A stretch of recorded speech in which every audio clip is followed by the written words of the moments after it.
Hello friends, welcome back to my channel Sangeetha ಅಡುಗೆ ಮನೆಗೆ.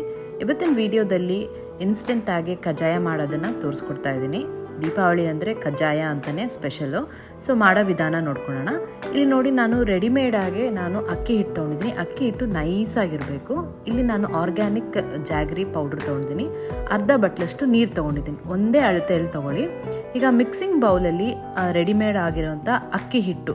So ನಾನು ನೋಡಿ, ಈ ಥರ ಅಕ್ಕಿ ಹಿಟ್ಟು ಮೇಲೆ ಈ ಥರ ನೀರು ಚುಮ್ಸ್ಕೋಬೇಕು, ಈ ಥರ ಸ್ಪ್ರಿಂಕಲ್ ಮಾಡ್ಕೋಬೇಕು. ನಾವು ಹೇಗೆ ಟ್ರೆಡಿಷ್ನಲ್ ಆಗಿ ಅಕ್ಕಿ ನೆನೆಸಿ ಕುಟ್ಟಿ ಪುಡಿ ಮಾಡ್ತೀವೋ ಅದೇ ಥರ ಇಲ್ಲಿ ನಾವು ಈ ಅಕ್ಕಿ ಹಿಟ್ಟಿಗೆ ಸ್ವಲ್ಪ ನೀರು ಹಾಕ್ಕೊಂಡು ಸ್ವಲ್ಪ ಒದ್ದೆ ಮಾಡ್ಕೋಬೇಕು. ಒಂದೇ ಸಮ ನೀರು ಹಾಕ್ಲಿಕ್ಕೆ ಹೋಗಬೇಡಿ.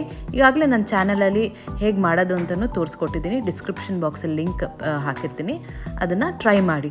ಸೊ ನೋಡಿ, ಇದು ಇನ್ಸ್ಟೆಂಟಾಗಿ ಮಾಡ್ಕೊಳ್ಳೋ ಅಂಥದಕ್ಕೆ ಅಕ್ಕಿ ಹಿಟ್ಟಿಗೆ ನೋಡಿ ಇನ್ನೊಂದು ಚೂರು ನೀರು ಮಿಕ್ಕಿದೆ. ಇಷ್ಟ ಆದರೆ ಸಾಕು. ನೋಡಿ, ಹಿಂಗೆ ಮುಷ್ಟಿ ಹಿಡಿದ್ರೆ ಈ ಥರ ಒದ್ದೆ ಆಗಿರಬೇಕು. ಪ್ಲಸ್ ಈ ಥರ ಹಿಂಗೆ ಪ್ರೆಸ್ ಮಾಡಿದ್ರೆ ಒಡೆದು ಹೋಗಬೇಕು. ಸೊ ಇದನ್ನು ಕಂಪಲ್ಸರಿ ನಾವು ಜರಡಿ ಆಡ್ಕೋಬೇಕಾಗುತ್ತೆ. ಜರಡಿ ಆಡ್ಕೊಳ್ಳಿಲ್ಲ ಅಂದರೆ ಗಂಟು ಹಾಗೇ ಇರುತ್ತೆ. ನಾವು ಬೆಲ್ಲದ ಪಾಕಕ್ಕೆ ಹಾಕೋವಾಗ ಗಂಟಾಗುತ್ತೆ. ಸೊ ನೋಡಿ, ಈ ಥರ ಕೈಯಲ್ಲೇ ಈ ಥರ ಜರಡಿ ಆಡ್ಕೋಬೇಕಾಗುತ್ತೆ. ಯಾವುದೇ ಕಾರಣಕ್ಕೂ ಇದನ್ನು ಡ್ರೈ ಆಗಕ್ಕೆ ಬಿಡಬೇಡಿ. ನೋಡಿ, ಇಷ್ಟು ಒದ್ದೆ ಇದ್ರೂ ಸಾಕು.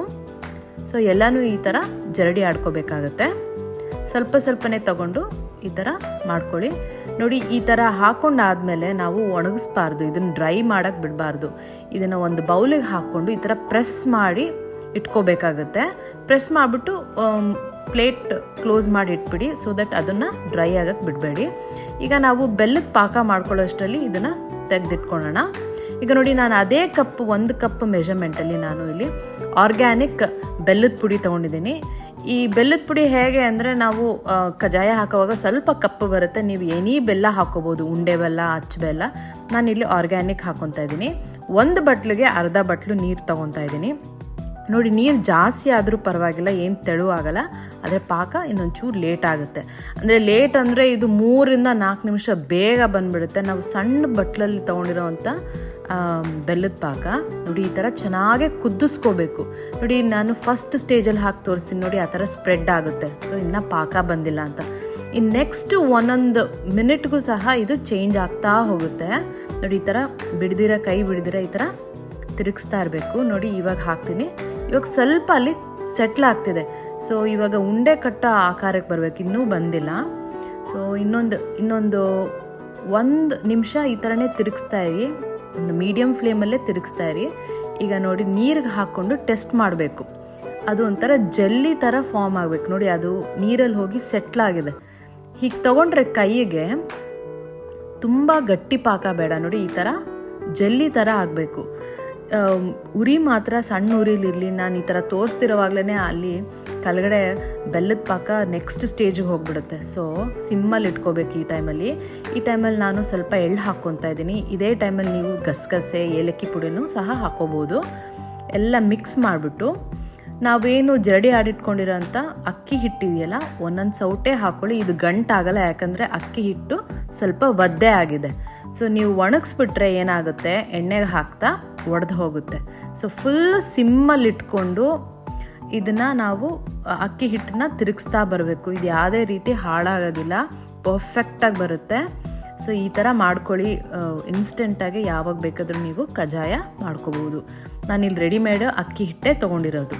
ಸೊ ಸ್ವಲ್ಪನೇ ಹಾಕ್ತಾ ನೀವು ಸ್ಪ್ಯಾಚುಲಾದಲ್ಲಿ ತಿರುಗಿಸ್ತಾ ಬನ್ನಿ. ನಾನು ಈ ಮೆಜರ್ಮೆಂಟ್ ಹೇಳಿರೋ ಬೆಲ್ಲದಲ್ಲಿ ನಾನು ಎಲ್ಲ ಅಕ್ಕಿ ಹಿಟ್ಟು ಹಾಕ್ಕೊಂಡಿದ್ದೀನಿ. ಇದೇನು ಗೊತ್ತಾ, ನೀವು ಈಗ ನಾನು ಫ್ಲೇಮ್ನ ಸ್ವಿಚ್ ಆಫ್ ಮಾಡಿದ್ದೀನಿ. ಸೊ ಎಲ್ಲ ಅಕ್ಕಿ ಹಿಟ್ಟು ಹಾಕ್ಕೊಂಡು ತಿರುಗಿಸ್ಕೋಬೇಕಾಗುತ್ತೆ. ಇದೇನು ಗಂಟು ಕಟ್ಟೋದಿಲ್ಲ, ತುಂಬ ರುಚಿಯಾಗಿರುತ್ತೆ. ಟ್ರೈ ಮಾಡಿ, ಸಿಂಪಲ್ ರೆಸಿಪಿ. ನಾನು ಈಗಾಗಲೇ ನನ್ನ ಚಾನಲಲ್ಲಿ ಟ್ರೆಡಿಷ್ನಲ್ ಆಗಿ ಅಕ್ಕಿ ನೆನೆಸಿ ಹೇಗೆ ಮಾಡೋದು ಅಂತಲೂ ಸಹ ತೋರಿಸ್ಕೊಟ್ಟಿದ್ದೀನಿ. ನೋಡಿ, ಒಂಚೂರು ತುಪ್ಪ ಹಾಕ್ಬಿಟ್ಟು ಇದನ್ನು ಚೆನ್ನಾಗಿ ಪ್ರೆಸ್ ಮಾಡಿ ಮಿಕ್ಸ್ ಮಾಡಿ ರೆಡಿ ಮಾಡಿ ಇಟ್ಬಿಡಿ. ಇದು ಗಟ್ಟಿ ಆಗೋದಿಲ್ಲ. ಒಂದು ಪ್ಲೇಟಿಗೆ ತೆಗೆದಿಟ್ಕೊಂಬಿಡಿ, ಇಲ್ಲಾಂದರೆ ಒಂದು ಬಾಕ್ಸಿಗೆ ತೆಗೆದಿಟ್ಕೊಂಬಿಡಿ. ಕೊನೆಯಲ್ಲಿ ಒಂಚೂರು ಏಲಕ್ಕಿ ಪುಡಿ ಹಾಕ್ತಾಯಿದ್ದೀನಿ. ಸ್ವಲ್ಪ ಬೆಚ್ಚಗಿದ್ದಂಗ್ಲೇ ನೀವು ಇದನ್ನು ಚೆನ್ನಾಗಿ ನಾದ್ಕೋಬೇಕಾಗುತ್ತೆ. ನೋಡಿ, ಕೈಗೆ ಅಂಟುತ್ತಿಲ್ಲ, ಈ ಥರ ಆಗಿರಬೇಕು. ನೀವು ಅದೇ ಪಾತ್ರೆ ಇಟ್ಬಿಟ್ರೆ ಏನಾಗುತ್ತೆ ಅಂದರೆ ಗಟ್ಟಿ ಆಗೋಗ್ಬಿಡುತ್ತೆ. ಈ ಥರ ಸಾಫ್ಟಾಗಿ ಚೆನ್ನಾಗಿ ನಾದ್ಕೋಬೇಕು. ಇನ್ ಕೇಸ್ ನಿಮ್ಮದು ಗಟ್ಟಿ ಆಯಿತು ಅಂದರೆ ಪಾಕ, ಒಂದು 2-3 ಟೇಬಲ್ ಸ್ಪೂನಷ್ಟು ಹಾಲು ಹಾಕ್ಕೊಂಡು ಚೆನ್ನಾಗಿ ನಾದ್ಕೋಬೋದು, ಏನೂ ಪ್ರಾಬ್ಲಮ್ ಇಲ್ಲ. ನೀರು ಮಾತ್ರ ಆ್ಯಡ್ ಮಾಡ್ಲಿಕ್ಕೆ ಹೋಗಬೇಡಿ. ನೋಡಿ, ಇದು ಆರ್ಗ್ಯಾನಿಕ್ ಜಾಗ್ರಿ ಪೌಡ್ರ್ ತೊಗೊಂಡಿದ್ದೀನಿ ನಾನು ಈ ಸತಿ. ಸೊ ಅದಕ್ಕೆ ಕಲರ್ ಈ ಥರ ಬಂದಿದೆ. ಟ್ರೈ ಮಾಡಿ ಈ ಥರ ಸ್ವಲ್ಪ ಎಣ್ಣೆಗೆ ಸವರ್ಕೊಂಡು ಈ ಥರ ಉಂಡೆಗಳನ್ನು ರೆಡಿ ಮಾಡಿಟ್ಕೊಳ್ಳಿ. ನೋಡಿ ಎಷ್ಟು ಪರ್ಫೆಕ್ಟಾಗಿ ಬಂದಿದೆ. ಸ್ವಲ್ಪ ನಾನಿಲ್ಲಿ ಒಬ್ಬಟ್ಟು ಶೀಟ್ ತೊಗೊಂಡಿದ್ದೀನಿ, ಅಥವಾ ನೀವು ಎನಿ ಆಯಿಲ್ ಪೇಪರ್ ತೊಗೊಂಡು ಈ ಥರ ತಟ್ಕೋಬೋದು. ನೈಸಾಗಿ ತಟ್ಕೊಳ್ಳಿ. ಈ ಥರ ದಪ್ಪವಾಗಿ ತಟ್ಕೋಬೇಕು, ಆವಾಗಲೇ ಪೂರಿ ಥರ ಊದುತ್ತೆ. ಮಧ್ಯದಲ್ಲಿ ಒಂದು ಹೋಲ್ ಮಾಡಿ ಎಣ್ಣೆ ಮೀಡಿಯಮ್ ಫ್ಲೇಮಲ್ಲಿ ಚೆನ್ನಾಗಿ ಕಾದಿರಬೇಕು. ತುಂಬ ಹೈ ಫ್ಲೇಮಲ್ಲಿ ಹೊಗೆ ಬರೋಂಗೆ ಎಣ್ಣೆ ಕಾಯಿಸ್ಕೋಬೇಡಿ. ಈ ಥರ ಅದಾಗ ಅದು ಮೇಲೆ ಬರುತ್ತೆ ನೋಡಿ, ಉಬ್ಬಿ ಮೇಲೆ ಬರುತ್ತೆ. ಬಿಸಿ ಎಣ್ಣೆ ಮೇಲೆ ಮೇಲೆ ಹಾಕ್ತಾ ಬರ್ತಿದ್ರೆ ಇದೊಂದು 5-5 ಸೆಕೆಂಡ್ಗೆ ಆಗೋಗ್ಬಿಡುತ್ತೆ. ಇದೇನು ಪೂರಿ ಥರ ನಾವು ನಿಂತ್ಕೋಬೇಕಾಗಿಲ್ಲ, ಬೇಗನೆ ಆಗೋಗ್ಬಿಡುತ್ತೆ. ನೋಡಿ ಎಷ್ಟು ಪರ್ಫೆಕ್ಟಾಗಿ ಬಂದಿದೆ. ಅಂದರೆ ನಾವು ಕಪ್ಪು ಜಾಗ್ರಿ ತೊಗೊಂಡಿರೋದ್ರಿಂದ, ಕಪ್ಪು ಬೆಲ್ಲ ತೊಗೊಂಡಿರೋದ್ರಿಂದ ಈ ಕಲರ್ ಬರುತ್ತೆ. ತುಂಬ ರುಚಿಯಾಗಿರುತ್ತೆ. ಟ್ರೈ ಮಾಡಿ. ಇನ್ಸ್ಟೆಂಟಾಗಿ ನಾವು ಕಜ್ಜಾಯ ಯಾವಾಗ ಬೇಕಾದರೂ ಮಾಡ್ಕೊಂಡು ತಿನ್ಬೋದು. ಅಷ್ಟೇ ಕ್ರಿಸ್ಪಿಯಾಗಿರುತ್ತೆ ನೋಡಿ, ಕ್ರಿಸ್ಪಿಯಾಗಿ ಒಳಗಡೆ ಸಾಫ್ಟ್ ಆಗಿರುತ್ತೆ. ರುಚಿನೂ ಸಹ ಚೆನ್ನಾಗಿರುತ್ತೆ. ಟ್ರೈ ಮಾಡಿ.